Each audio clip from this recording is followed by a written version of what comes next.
blood on the streets, fear gripping Yorkshire, and a killer on the loose. This was the terrifying reality in the late 1970s. Women were being brutally attacked, their bodies left in horrifying states, while the police struggled to connect the dots. The man responsible was none other than the Yorkshire Ripper, a name that still sends shivers down spines. How did this seemingly ordinary man evade capture for so long?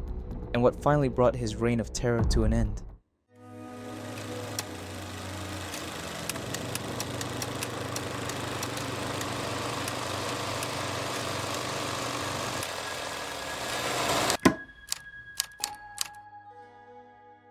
So, picture this.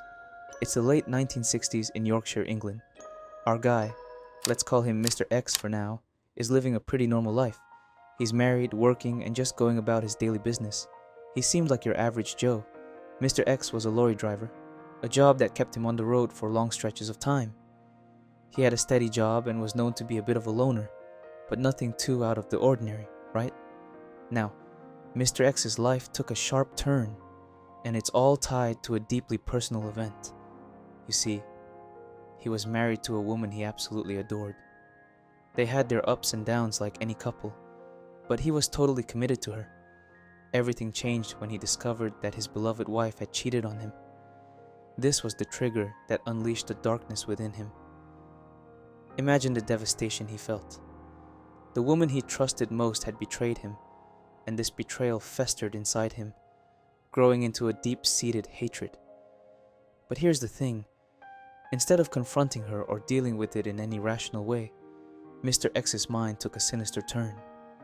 He started to project his anger and resentment onto women in general, especially those he considered promiscuous or morally loose. This anger, this burning hatred, was not something he directed at his wife. Surprisingly, she said he never once laid a hand on her. Instead, he harbored this rage, letting it boil over and directing it towards other women, particularly sex workers. It was as if he blamed them all for his wife's infidelity, viewing them as symbols of the betrayal he felt so deeply. In 1969, Mr. X took his first dark step. He was out with a friend, supposedly looking for a woman who had cheated him out of some money. Instead, he ended up attacking a completely different woman, a sex worker he didn't even know. He hit her over the head with a makeshift weapon, a sock with a stone inside it. Luckily, she survived, but this was just the beginning. This initial act of violence marked the start of a horrifying spree that would terrorize Yorkshire for years. Mr. X, driven by his twisted hatred and sense of betrayal, began his descent into the infamous figure we now know as the Yorkshire Ripper. It all started in 1969, and believe me, this first attack sets the stage for the horrifying spree that followed. So, picture this. It's a typical night in Yorkshire, and our guy, Mr. X, we still haven't revealed his real name, is out with a friend in Bradford.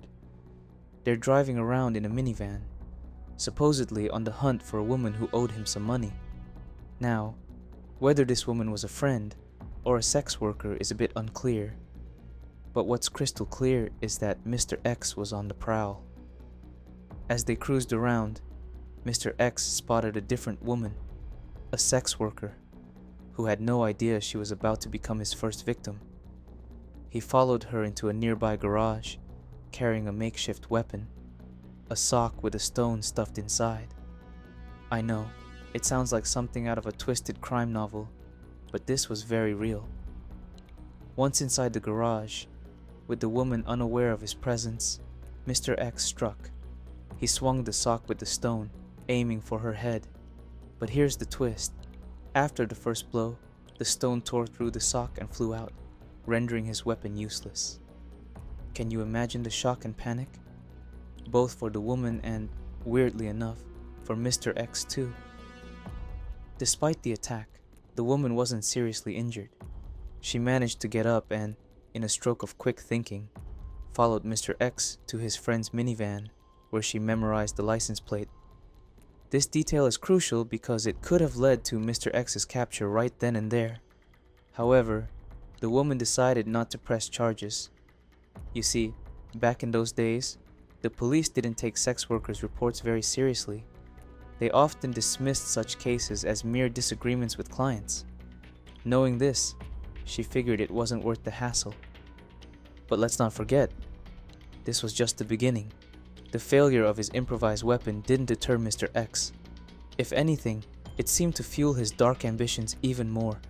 He got away that night, but his taste for violence had been awakened.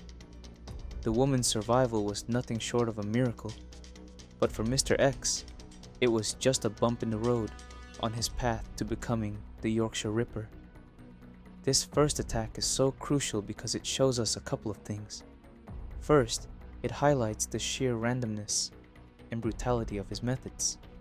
Second, it marks the moment when a deeply disturbed man took his first step into a dark and twisted legacy that would haunt Yorkshire for years to come. I heard his footsteps following me, and I was heading for the end of the road. And as I walked faster, I could hear his footsteps getting faster and faster. And as I ran, I could feel his steps getting nearer and nearer and nearer, so close behind me. I had the hairs on the back of my neck standing up. After his first attack in 1969, there was an eerie lull. It was almost as if he had vanished, but in reality, he was biding his time, waiting for the right moment to strike again. And strike he did, with a vengeance, in 1975. So, fast forward to July 1975. Picture this. It's a quiet night in Keighley, Bradford, and Anna Rogalski is walking home alone. Out of nowhere, she's attacked from behind. The assailant, our not-so-mysterious Mr. X, hits her over the head with a hammer. The force of the blow knocks Anna unconscious, and when she wakes up, she's in the hospital, severely injured. She had a fractured skull and deep slashes across her stomach. A neighbor had heard the commotion and interrupted the attack, probably saving her life. But at the time, no one knew who was behind this brutal assault. Just a month later, in August 1975, Olive Smelt was walking through Halifax, about 15 miles from where Anna was attacked. She too was approached from behind and struck over the head with a hammer. After knocking her unconscious, the attacker slashed her lower back with a knife. Once again, he was interrupted and fled the scene, leaving Olive severely injured but alive. Like Anna, Olive had no idea that her attacker was the same man who had assaulted Anna a month earlier. Now, here's the kicker. Despite the similarities in the attacks, the same method, the same brutal efficiency, the police failed to link them. Back then, the idea of a serial killer wasn't as prevalent, and the attacks were viewed in isolation. The fact that they occurred 15 miles apart didn't help either. The police forces in different jurisdictions weren't sharing information the way they should have. It's baffling, but in those days, communication between police departments wasn't as seamless as it is today. Another reason the police didn't connect the dots was the nature of the victims. Anna and Olive were not sex workers, unlike many of the later victims. This threw the police off, making them think these were just random acts of violence, perhaps by different perpetrators. These early attacks in 1975 set the stage for what was to come. Mr. X's pattern was clear. He targeted women walking alone, attacked them from behind with a hammer, and then slashed them with a knife. But because the attacks were not immediately fatal, and because the victims were different types of women, the police didn't see the emerging pattern. This failure to link the cases allowed Mr. X to continue his spree unchecked. This is where things take a truly dark turn. Meet Wilma McCann, a 28-year-old mother of 4 from Leeds. Wilma had a tough life, and to make ends meet, she sometimes worked as a sex worker. Her life was already challenging. but nothing could have prepared her for the horror she would encounter. On the night of October 30th, 1975, Wilma was out working when she met a man who seemed like just another client. But this was no ordinary man. This was Mr. X, the man who would soon be known as the Yorkshire Ripper. Wilma had no idea she was about to become his first murder victim. The crime scene was nothing short of horrific. Wilma was found near her home, lying in a field. She had been struck twice, on the back of the head with a hammer, a method that had already become Mr. X's signature. But the brutality didn't stop there. After knocking her unconscious, he stabbed her 15 times in the neck and torso. The ferocity of the attack was shocking, even to seasoned investigators. Her blouse was pulled up and her trousers were pulled down, suggesting a possible sexual motive. Although there was no conclusive evidence of sexual assault, the police were stumped. There was no DNA evidence, no fingerprints, no murder weapon, and no witnesses. They had nothing to go on except the sheer brutality of the crime. This lack of evidence made the investigation incredibly difficult. The police launched a massive manhunt, but without any solid leads. They were essentially chasing shadows.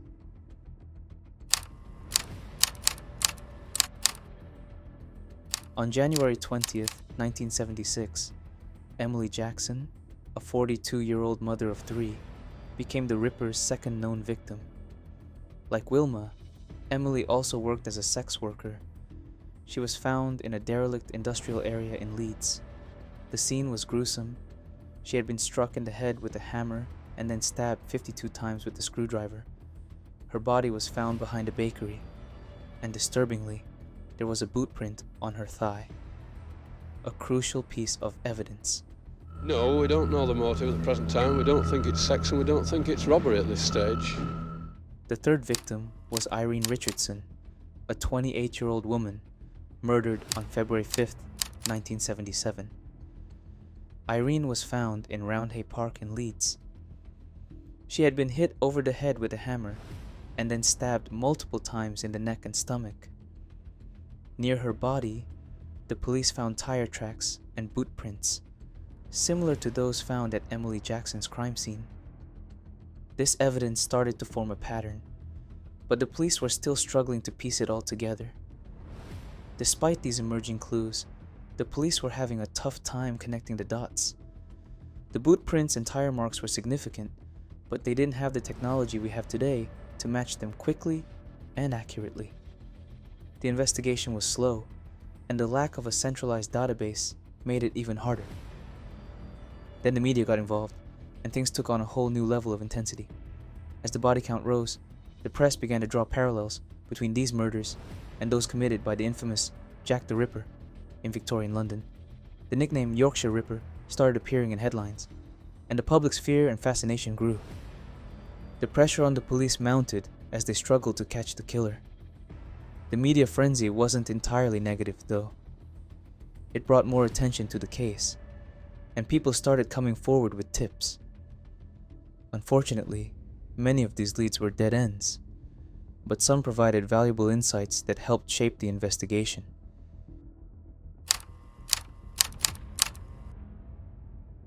These survivors, like Marcella Claxton and Tracy Brown, played a crucial role in the investigation, even though their experiences were initially overlooked by the police. First up, Marcella Claxton. It was a rainy night in May 1976, and Marcella was walking home from a party in Leeds. She accepted a lift from a stranger, not knowing she was getting into the car of the Yorkshire Ripper. As they drove past Roundhay Park, she asked the driver to stop so she could use the bathroom. But instead of waiting, the man attacked her, hitting her over the head with a hammer.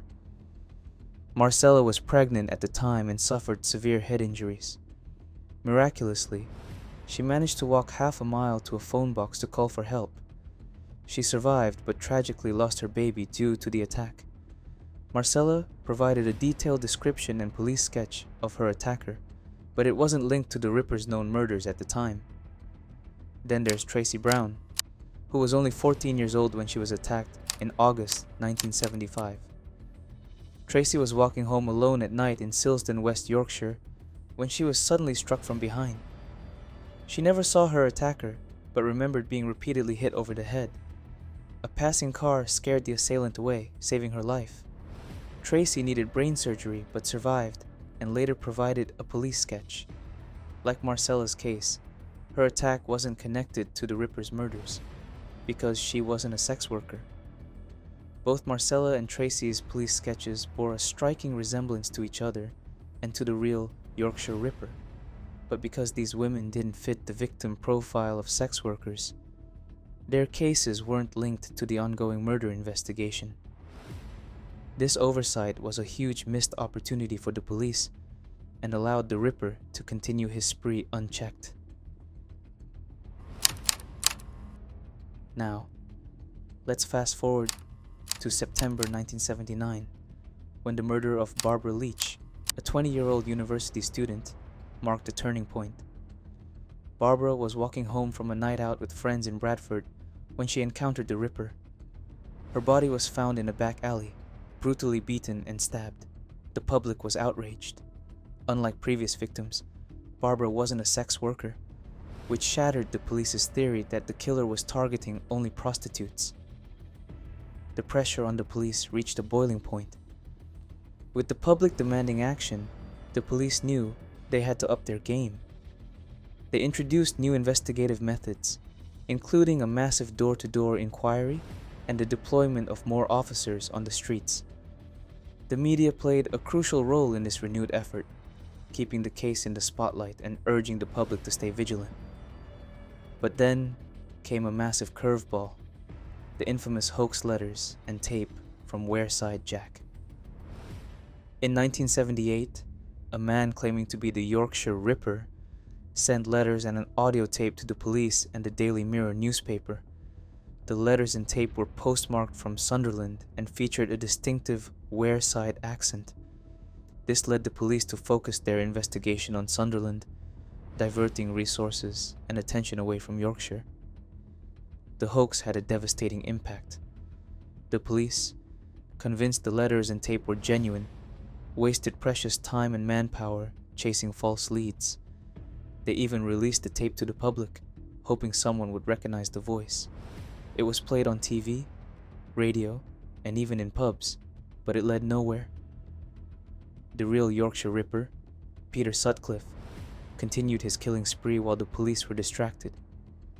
In hindsight, the hoax letters and tape were a significant setback in the investigation.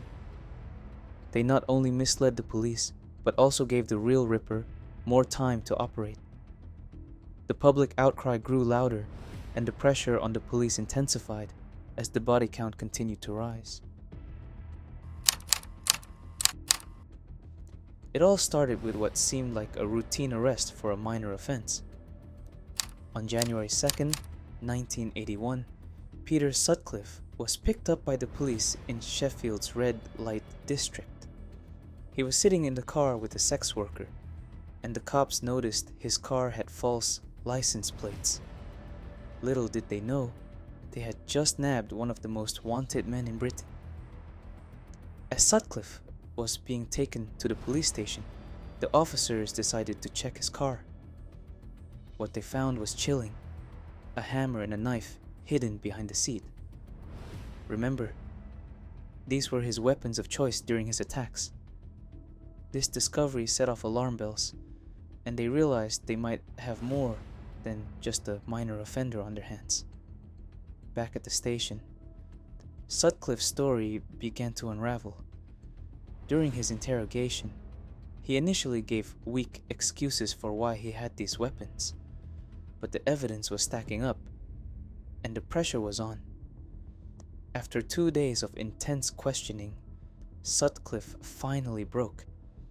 He confessed to being the Yorkshire Ripper, detailing the horrific attacks and murders he had committed over the years. Sutcliffe claimed that he was on a divine mission to rid the streets of sex workers, saying he was following God's orders. This so-called motive was as shocking as it was twisted. revealing a deeply disturbed mind behind the brutal killings. I can tell you that we are absolutely delighted with developments at this stage. Absolutely delighted. Can you all smile? Really delighted.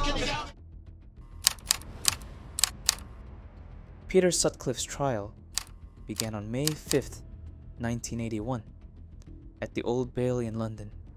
The courtroom was packed, and the atmosphere was electric. Everyone wanted to see the man who had terrorized Yorkshire for so many years face justice. Sutcliffe's defense team tried to argue that he was insane, suffering from paranoid schizophrenia. They claimed his actions were driven by his delusions and that he believed he was on a mission from God. However, the prosecution was determined to show that Sutcliffe knew exactly what he was doing and that his crimes were premeditated and deliberate.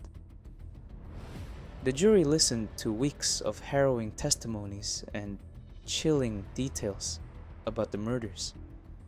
They heard about the brutal nature of the attacks, the trauma inflicted on the survivors, and the devastating impact on the victims' families.